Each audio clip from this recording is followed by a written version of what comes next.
खुशामदीद। पिछली वीडियो में हम आपको महात्मा गांधी के कत्ल की दास्तान सुना रहे थे।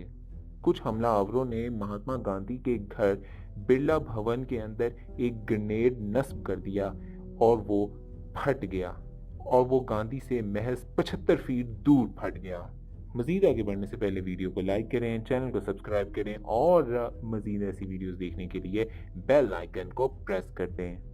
धमाके के बाद लोगों में हलचल मच गई और उस अफरा तफरी में किसी हमलावर को गोली चलाने का मौका ना मिला। इस अफरा तफरी में लोगों ने एक शख्स को पकड़ लिया जिसका नाम मदन लाल था। तहकीकात में पता चला कि मदन लाल का ताल्लुक पंजाब से था, जो कि हिजरत करके भारत आया था। इसलिए मदन लाल के इस इकदाम को उसका इनफरादी अमल समझा गया। लेकिन जब पुलिस ने मजीद तहकीकात की तो उस ग्रुप की सारी साजिश बेनकाब हो गई।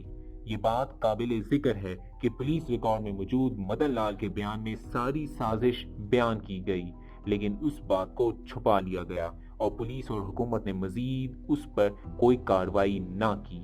मदन लाल का बयान रिकॉर्ड करके मुंबई पुलिस को भेज दिया गया, मगर हैरानी की बात यह है कि ये बयान उर्दू जुबान में लिख कर भेजा गया और मुंबई पुलिस ने इस बयान को हिंदी में तर्जमा कराने की जहमत तक भी ना की। मदन लाल के पकड़े जाने के बाद बाकी तमाम लोग दिल्ली से फरार हो गए। इन लोगों का ख्याल था कि पुलिस की जानिब से उनका पीछा किया जाएगा और पुलिस उनको पकड़ने की कोशिश करेगी। हैरानकुन तौर पर ना तो पुलिस ने उन लोगों को पकड़ने की कोशिश की और ना ही उनके हथियारों को ढूंढने की कोशिश की। इस नाकाम हमले की कोशिश के बाद बाकी तमाम लोग तो भाग गए, लेकिन सिर्फ 2 लोग बच गए, नथुराम गोडसे और अपटे। दोनों पहले ग्वालियर गए और वहां आधी रात को डॉक्टर दत्ता नामी एक शख्स के पास गए। डॉक्टर दत्ता पेशे से तो एक डॉक्टर था, मगर इंतहा पसंद हिंदू जमात का रुकन था और गांधी की पॉलिसी के खिलाफ था। नथुराम गोडसे और अपटे ने डॉक्टर दत्ता को सारी साजिश बता दी और डॉक्टर दत्ता को किसी तरह एक अच्छी पिस्तौल मंगवाने का कहा। इस तरह 27 जनवरी की शाम को उन दोनों लोगों को 9mm ऑटोमेटिक पिस्तौल मिल ही गई। इसी दौरान उनका तीसरा साथी करकरे भी दोबारा उनके साथ शामिल हो गया। 29 जनवरी तक ये 3 लोग फिर से दिल्ली पहुंच गए और शाम के वक्त इन तीनों लोगों ने मुलाकात की। करकरे नई पिस्तौल देखकर बहुत खुश हुआ। उस मुलाकात के बाद तीनों चांदनी चौक में सैर के लिए चले गए। वहां पर गोडसे ने अपनी तस्वीर भी खिंचवाई, जिसमें वो फखरिया तौर पर मुस्कुरा रहा था। 30 जनवरी 1948 की दोपहर गांधी बिरला भवन में एक अहम मीटिंग कर रहे थे। गांधी कांग्रेस पार्टी को खत्म कर एक नई पार्टी बनाना चाहते थे और साथ ही वो नेहरू और सरदार पटेल के दरमियान बढ़ती हुई कशीदगी को खत्म करना चाहते थे।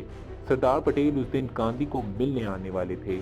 करकरे और अपटे नथुराम गोडसे के लिए एक बुर्का लेने गए। हालांकि वो तीनों भी ये देखकर हैरान रह गए कि 20 जनवरी के हादसे के बाद भी गांधी की सिक्योरिटी में कोई इजाफा नहीं किया गया। गांधी की रोजाना शाम की पूजा और तकरीब 5 बजे शुरू होती थी। पहले पूजा की जाती और फिर गांधी रोजाना किसी मौजू पर कोई तकरीर किया करते थे। ये 3 लोग रेलवे स्टेशन से निकले क्योंकि 29 और 30 की दरमियानी शब उन्होंने रेलवे स्टेशन पर ही क़याम किया। तीनों टांगे के जरिए बिरला भवन पहुंचे। लोग भी इस बात पर हैरान थे कि कभी ना लेट होने वाले गांधी आज रोजाना की तरह 5 बजे पूजा के लिए नहीं आए। वो एक कमरे में सरदार पटेल के साथ बातचीत कर रहे थे और ये मुलाकात कुछ ज्यादा ही लंबी हो गई। 5:15 पर गांधी कमरे से बाहर निकले और वो पूजा के लिए चले गए। नथुराम गोडसे ने स्टेज के बिल्कुल सामने पोजीशन ली और अपटे गोडसे से 2 कदम पीछे खड़ा हो गया। गांधी स्टेज पर चढ़ने के लिए जिस रास्ते का इस्तेमाल करते थे, नथुराम गोडसे उस रास्ते पर कुछ फुट दूर जाकर खड़ा हो गया।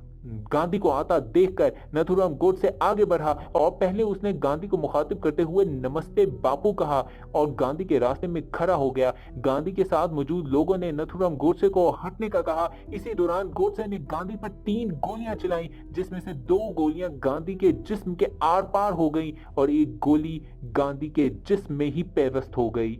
कुछ लोगों के बयान के मुताबिक गांधी मौके पर ही हलाक हो गए और कुछ लोगों के मुताबिक गांधी की मौत गोलियां लगने के तकरीबन 30 मिनट के बाद हुई। इस बारे में सरकारी तौर पर कभी कोई रिपोर्ट मंजरे आम पर नहीं आई और लोगों ने नथुराम गोडसे को मौका वारदात से बासानी पकड़ लिया। पुलिस को दिए गए नथुराम गोडसे के बयान के मुताबिक गांधी हिंदुओं के मुकाबले में मुसलमानों की हमायत कर रहे थे और वो पाकिस्तान को पैसे देने के भी हामी थे। गांधी हिंदुओं के मजहब को नुकसान पहुंचा रहे थे, इसलिए उसने गांधी को मार डाला और उसे उसका कोई अफसोस नहीं है। गांधी की मौत ने कुछ सवालात को जन्म दिया। 20 जनवरी के हमले के बाद नेहरू हुकूमत ने पुलिस से इब्तदाई तहकीकाती रिपोर्ट क्यों तलब ना की? दिल्ली हुकूमत ने मदन लाल के बयान के बाद बाकी लोगों को गिरफ्तार आखिर क्यों नहीं किया? 20 जनवरी के वाक़े के बाद गांधी की सिक्योरिटी में कोई खातिर ख्वाह इजाफा क्यों नहीं किया गया? पूजा के लिए आने वाले लोगों की तलाशी तक भी ना ली गई। बज़ाहिर गांधी की मौत का सबसे ज्यादा फायदा तो नेहरू को हुआ, जिसने गांधी की मौत को सियासी तौर पर सबसे ज्यादा इस्तेमाल किया। पाकिस्तान की इस्लामी रियासत के ऐलान के बाद नेहरू हुकूमत पर दबाव था कि इंडिया को भी एक हिंदू रियासत करार दिया जाए। जवाहरलाल नेहरू उसके हक में नहीं थे।